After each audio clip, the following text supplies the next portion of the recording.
Who are Americans? They make up only 4% of the world's population. Yet, they produce a quarter of all goods and services on the planet, which is equal to the output of 3 billion people in China, India, and to even the score, Russia combined. What is the American economy? It represents half of the world's most valuable companies. In the top 10 of these companies, 8 are American. But why is the economy of this country so strong? While all the industrial leaders of the 20th century were destroying each other through wars and revolutions, wasting time, the United States was getting richer and gathering the best scientific resources and minds. Plus, today the US completely dominates its continent. It is impossible to invade or occupy it. Sure, there may be threats of nuclear ballistic missiles, but it's better to remember that a deadly retaliation is guaranteed. In fact, the US armed forces outnumber and outpower all their neighbors.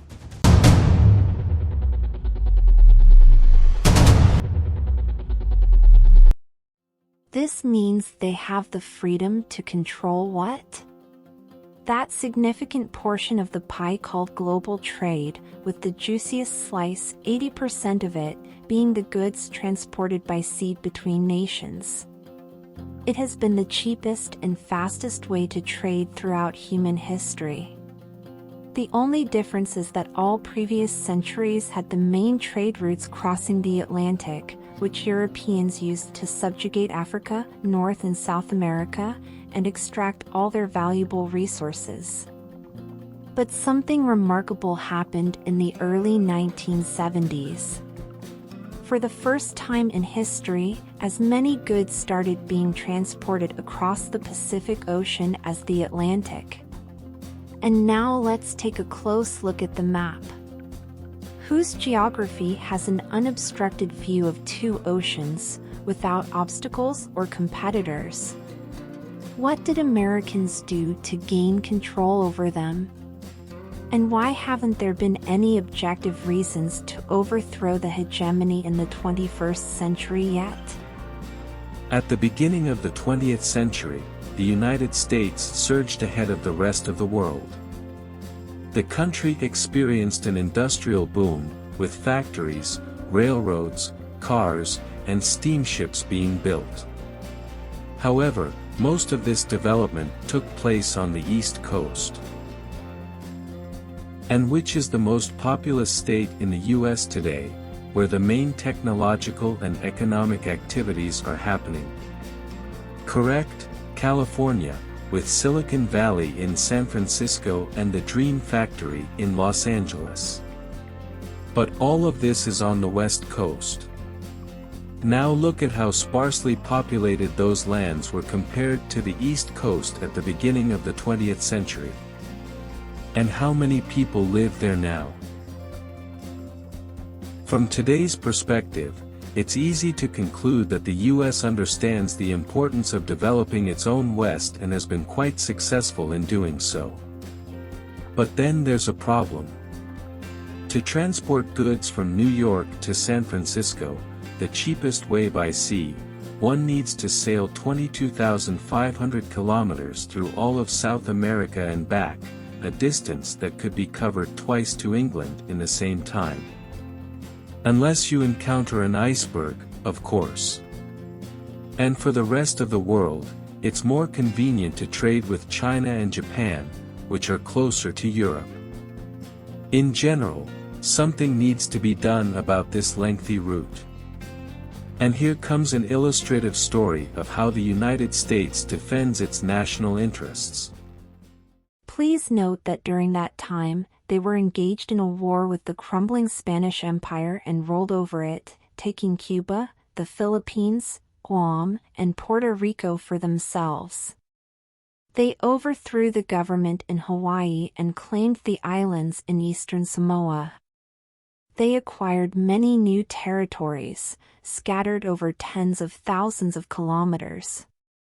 And they spanned across 2 oceans. They needed a way to connect these two oceans, and there was a place between North and South America that begged for a canal to be dug there.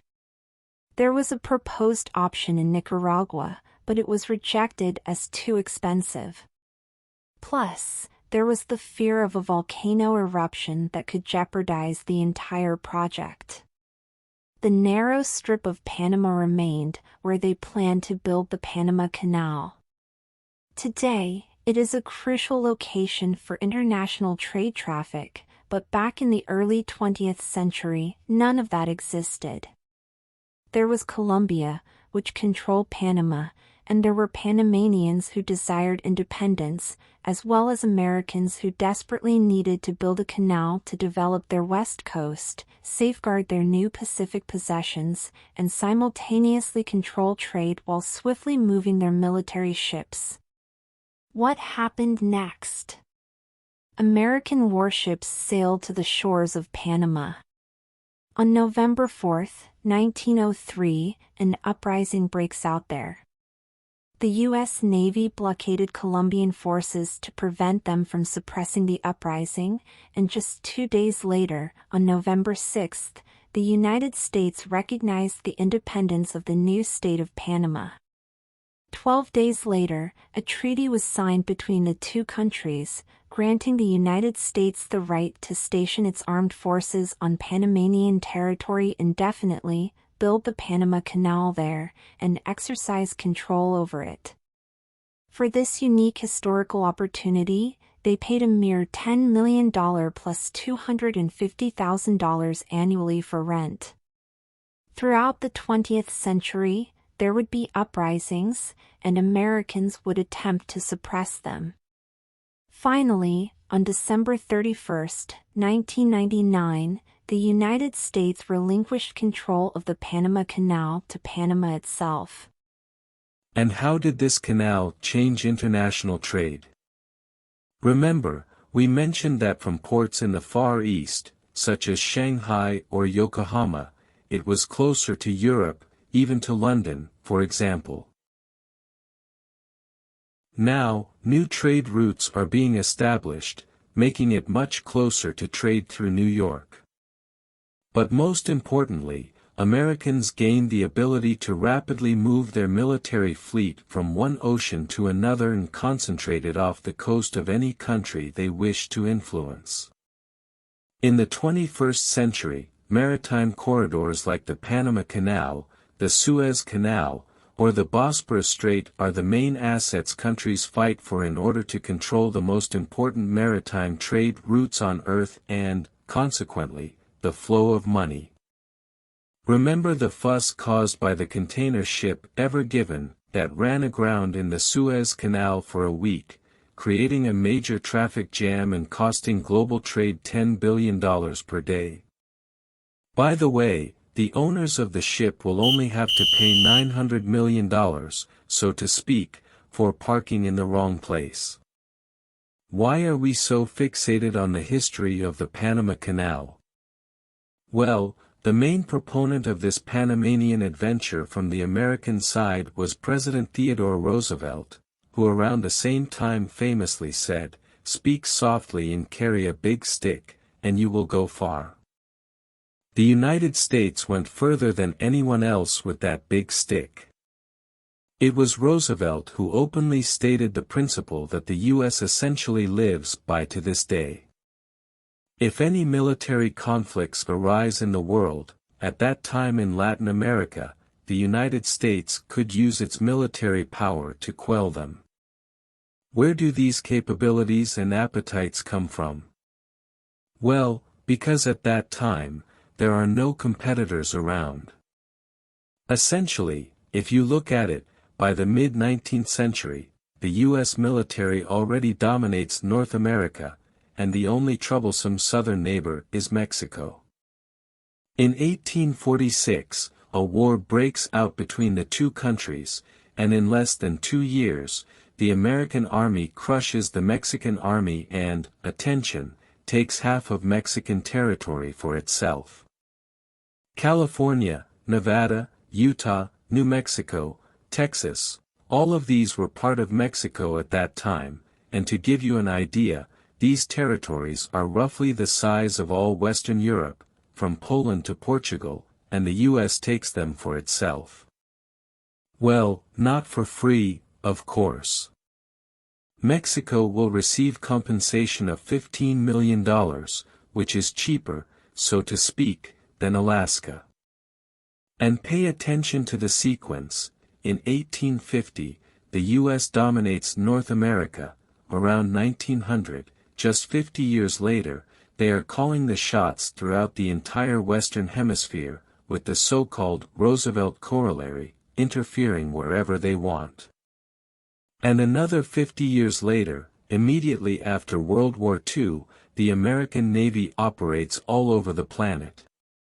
The Roosevelt Corollary of December 1904 stated that the United States would help to ensure that other nations in the Western Hemisphere paid their obligations to international creditors and did not threaten the security of the American nations. It also forbade European colonization in the Western Hemisphere. Now, two details. First, U.S. industrial production during the years of World War II doubles, and second, Lend-Lease plays a crucial role in this.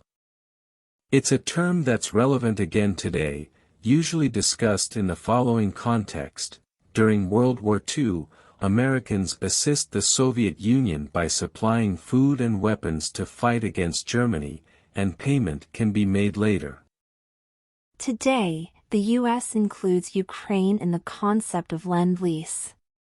But what is often left out of these common conversations is the most important point. Initially, Lend-Lease was launched to support Great Britain, and in this agreement, there is a remarkable second part called Reverse Lend-Lease. Under this part of the agreement, Great Britain, Australia, New Zealand, and Free France gave the United States almost all of their naval bases in the Western Hemisphere. This gave the U.S. a strategic military presence and control of important sea lanes during and after the war.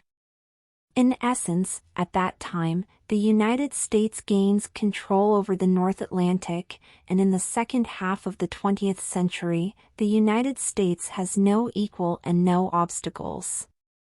When the Soviet Union wanted to place its missiles on Cuba, a place free from Americans, the U.S. Navy blockaded the island, and the missiles left under the threat of a Third World War. Similarly, in 1995, under President Clinton's order, U.S. aircraft carriers sailed to Taiwan, by some estimates, to monitor the presidential elections there, and China did not interfere, even though they consider Taiwan their territory 10 times over. There is a complicated diplomatic situation between the United States, Taiwan, and China over the recognition of Taiwan as an independent state.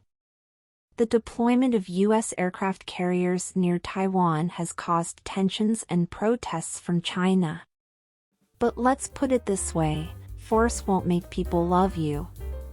You need to offer the world a juicy carrot, namely advanced American technologies in a lucrative American market. After World War II, American consumers began step by step receiving cheap goods, first from Japan, Germany, South Korea, and then from China, and with each of these countries, an economic miracle occurred. And every time, Americans helped facilitate that miracle. In the case of Japan, they provided technology, Germany received financial aid and protection, Korea received a little bit of everything, and they made substantial investments in China. And who is the biggest buyer of Chinese goods today? The United States. Who is the biggest buyer of German goods? The United States. Who is the biggest buyer of South Korean and Japanese goods? Incorrect, it's China. But the United States is in second place. But besides military and financial control, there is another crucial aspect of American leadership: they control cutting-edge technologies. Again, not necessarily inventing them, but specifically controlling them. Let's look at the statistics. Every year, the world registers 350 to 390,000 new patents. How many of them do you think are American? Half. For example, in this ranking, Russia is consistently at the level of Brazil, Turkey, Luxembourg, or Liechtenstein. In 2021, 220 patents have been registered in Russia. For comparison, there are 178,000 people registered in the USA. Japan and China have 48 and 28,000, respectively. Here's the thing, this is the key to the future because in the past, a country like America could build its economic power through the labor of immigrants. In the early 20th century, labor was cheap, which meant that all the poor people aspired to go where they would be paid more and where they had the opportunity to achieve something. I'll soon be someone else. I'm going to America.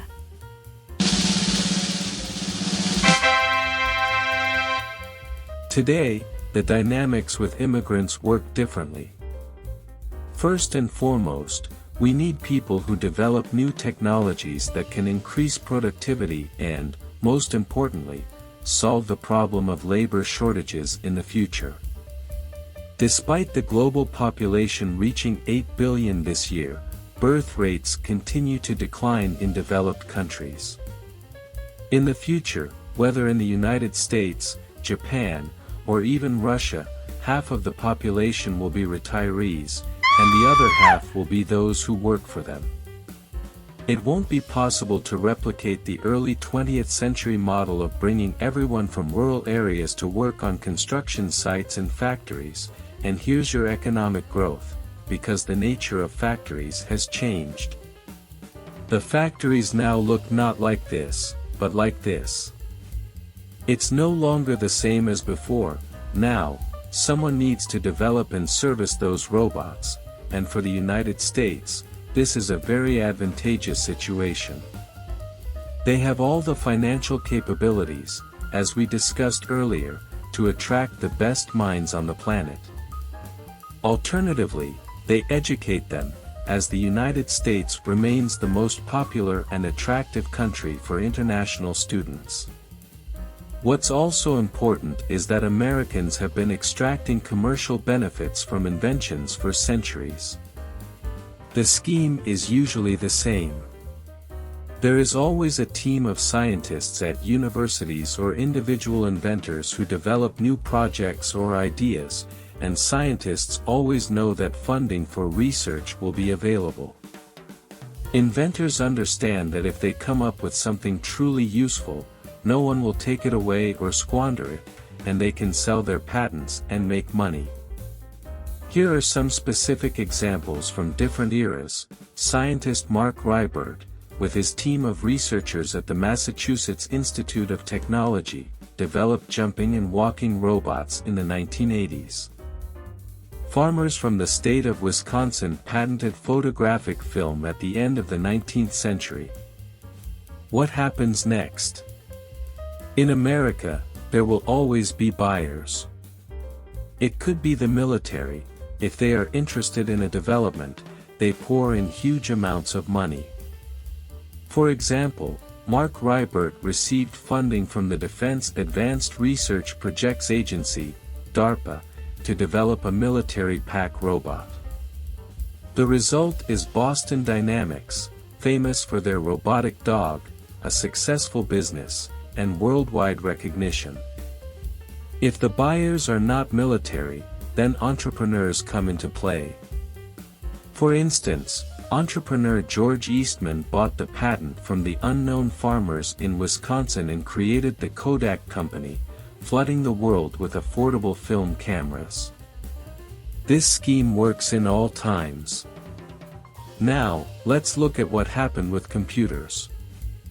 In the mid-1960s to 1970s, the American military funded the development of microchips and the Internet because they wanted to use them for their purposes, such as creating an independent system for protection against nuclear attacks. Individuals like Steve Jobs or Bill Gates picked up on these developments and turned them into commercial products. A few decades later, computers are in every home and smartphones are in everyone's hands. As a result, you can see for yourself that the leadership of the United States is not limited to a specific component, be it military, economic, energy, or technological. It's just like they say in sports, the score is on the scoreboard. The end. Thank you for watching. If you enjoyed TME video, please subscribe, like and comment the video so that more people can watch it. Thank you very much.